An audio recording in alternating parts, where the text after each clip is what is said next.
ഗംഭീരമായ വേദിയിലാണല്ലോ. ഇവിടെ ഞാൻ നിങ്ങളുമായി സംവദിക്കുന്നത് സമസ്ത ആദർശഭദ്രതയുടെ 100 വർഷങ്ങൾ എന്ന വിഷയത്തിലാണ്. പ്രിയ സുഹൃത്തുക്കളെ, കേരള മുസ്ലിം നവോത്ഥാന ചരിത്രവും വർത്തമാനവുമാണ് യഥാർത്ഥത്തിൽ സമസ്തയുടെ പ്രകാശിതമായ ഈ 100 വർഷങ്ങൾ. നമുക്കറിയാവുന്നതുപോലെ കേരളത്തിലേക്കുള്ള ഇസ്ലാമിൻ്റെ ആഗമനം തന്നെ വളരെ പ്രൗഢമായിരുന്നു. ഹിജർ 1-ാം നൂറ്റാണ്ടിൽ അഥവാ റസൂൽ സല്ലല്ലാഹു അലൈഹി വസല്ലമ തങ്ങൾ ജീവിച്ചിരുന്ന കാലത്ത് തന്നെ ബഹുമാന്യരെ മാലിക് ബിൻ ദീനാർ റളിയല്ലാഹു അൻഹു, ഹബീബ് ബിൻ മാലിക് റളിയല്ലാഹു അൻഹു തുടങ്ങി 12 സഹാബത്ത് കേരളക്കരയിൽ വന്നിറങ്ങുകയും കേരളത്തിൻ്റെ പല ദിക്കുകളിൽ അവർ പോയി പ്രബോധനം ചെയ്യുകയും അവിടങ്ങൾ പള്ളികൾ സ്ഥാപിക്കുകയും ചെയ്തു. ഈ ചരിത്രം മുസ്ലിം നവോത്ഥാനത്തിൻ്റെ പുതിയൊരു വഴിക്ക് തുടക്കമിടുകയായിരുന്നു. പിന്നീട് വളരെ പെട്ടെന്നായിരുന്നു കേരളത്തിലെ ഇസ്ലാമിൻ്റെ വളർച്ച. വിവിധ ജാതികൾക്കിടയിലുണ്ടായിരുന്ന ഐത്താചാരങ്ങളും തൊട്ടുകൂടായ്മയും സമത്വത്തിൻ്റെ സന്ദേശവുമായി വന്ന ഇസ്ലാമിൻ്റെ സാന്നിധ്യത്തിൽ ചോദ്യം ചെയ്യപ്പെടുകയും ആളുകൾ ഇസ്ലാമിലേക്ക് കൂട്ടമായി കടന്നു വരികയും ചെയ്തു. സഹാബത്തിൻ്റെ കാലഘട്ടത്തിന് ശേഷം, മഖ്ദൂമുമാരുടെ കാലഘട്ടത്തിന് ശേഷം ആണ് നമ്മുടെ സമസ്ത നിലവിൽ വരുന്നത്. എന്തായിരുന്നു സമസ്തയുടെ പിറവിക്ക് പിന്നിൽ? അത് വിശദീകരിക്കുമ്പോൾ 1921 മുതലുള്ള ചരിത്രം നാം പഠിക്കേണ്ടിയിരിക്കുന്നു. 1922 മുതൽ 1925 വരെയുള്ള കാലഘട്ടം ഇസ്ലാമിനെ തകർക്കാനുള്ള കുൽസിത ശ്രമങ്ങൾ തകൃതമായി നടന്ന സമയമായിരുന്നു.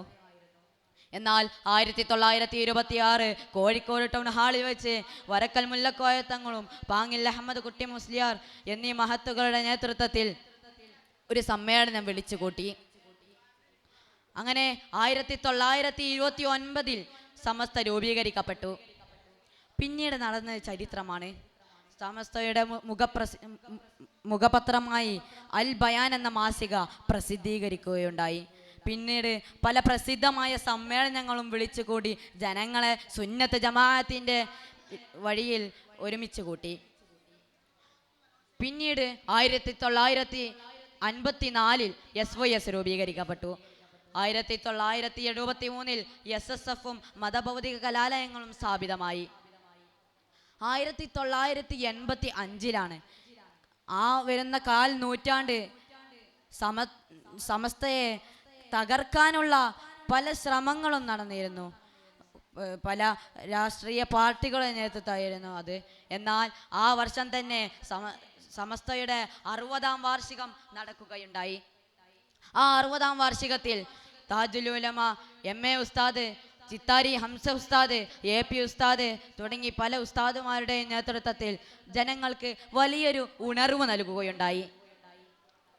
എന്നാൽ പിന്നീട് സംഭവിച്ചത് ഒരു ചരിത്രമായിരുന്നു. പല സ്ഥാപനങ്ങളും പള്ളികളും മദ്രസകളും നിർമ്മിച്ചു. ആയിരക്കണക്കിന് വരുന്ന പേർക്ക് തൊഴിൽ നൽകി.